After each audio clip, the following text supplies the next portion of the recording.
Moses left Israel, they had gotten so restless that they hit up Aaron to make them their gods. They didn't know what happened to Moses. They didn't have the patience to figure that out, or even to look at the cloud on top of the mountain. And they made this calf. God was already setting up to meet their need to worship, which we talked about it. I think it's a basic human need to worship someone or something. Uh, and now we're going to get God's first reaction when they bow down and worship this calf. One thing we're going to see being at play in this chapter is who brought Israel out of Egypt. The the very first verse we looked at last time was, as for this fellow Moses who brought us up out of Egypt, we don't know what happened to him. And then they made this false calf god and they said, hey, here's our gods who brought us up out of Egypt. Well, here we see this play come in again, because God says, go down, because your people whom you brought up out of Egypt, speaking to Moses, have become corrupt. They have been quick to turn away from what I commanded them and have made themselves an idol cast in the shape of a calf. They have bowed down to it, sacrificed to it, and have said, these are your gods, Israel, who brought you up out of Egypt, right? I have seen these people, the Lord said to Moses, and they are a stiff-necked people. Now leave me alone. So,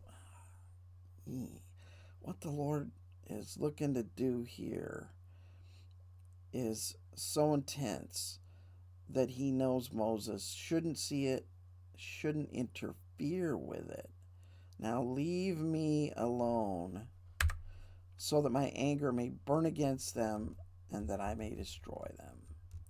Then I will make you into a great nation. I wonder if Moses ever looked back on this time after all the headaches and heartaches he went through with these guys and thought, right there on Mount Sinai, I could have just got stepped back and started this whole mess over again. But he didn't. He sought the favor of the Lord his God. Why should your anger burn against your people, whom you brought up out of Egypt?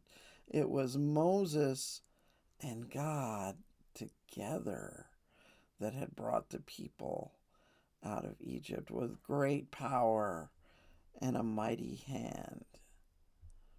So the people only had one half of that equation right. This fellow Moses, but they didn't have the God part right. Even those 70 that had sat at the table with him.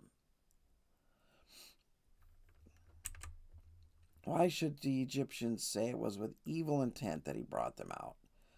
To kill them on the mountains and to wipe them off the face of the earth. Turn from your fierce anger, relent, and do not bring disaster on your people. I guess if I was God, I'd say, you know what? I already whooped those guys. I don't care what they think. Moses turns to a deeper argument. Remember your servants Abraham, Isaac, and Israel, to whom you swore by your very own self. Now, this is good. This is coming back to God and his character, right? I will make your descendants as numerous as the stars in the sky, and I will give your descendants all this land I promised them, and it will be their inheritance forever. So this is the effective argument, I think, that going back to the very words that God spoke and promised and saying, don't forget, I know this is really killing you. These guys are really way off base, but keep working with them. This is the promise. Then the Lord relented and did not bring on his people the disaster he had threatened. Think about this. They never knew. I suspect, that we'll see as we go on, but they never knew how close they came to just being done. with God. Now, thankfully, because of what Jesus has done, God, if we're putting our trust in Jesus, God is looking through Jesus and his sacrifice at us, which filters how bad we come across to the Lord. And there, Jesus now is standing in the place of Moses and able to say to God the Father, remember your promise that if they put their trust in me, that their sins would be forgiven and you would remember them no more, that they would start a new relationship with me. So, as a Christian, no matter how far we may have fallen away, we can turn back and get a hold of God through faith in Christ and know that God is working to reach out to us, not to destroy us, but to bring us back and to bring us on. Now, what happened here is really going to affect this generation, unfortunately, until the end.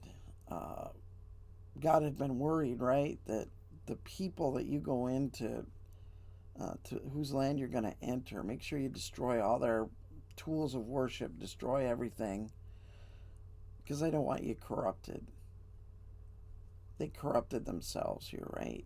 They didn't need any other people to bring about corruption. They just needed enough time. And it happened. Life in a fallen world. May the Lord add his blessing to this reading of his word.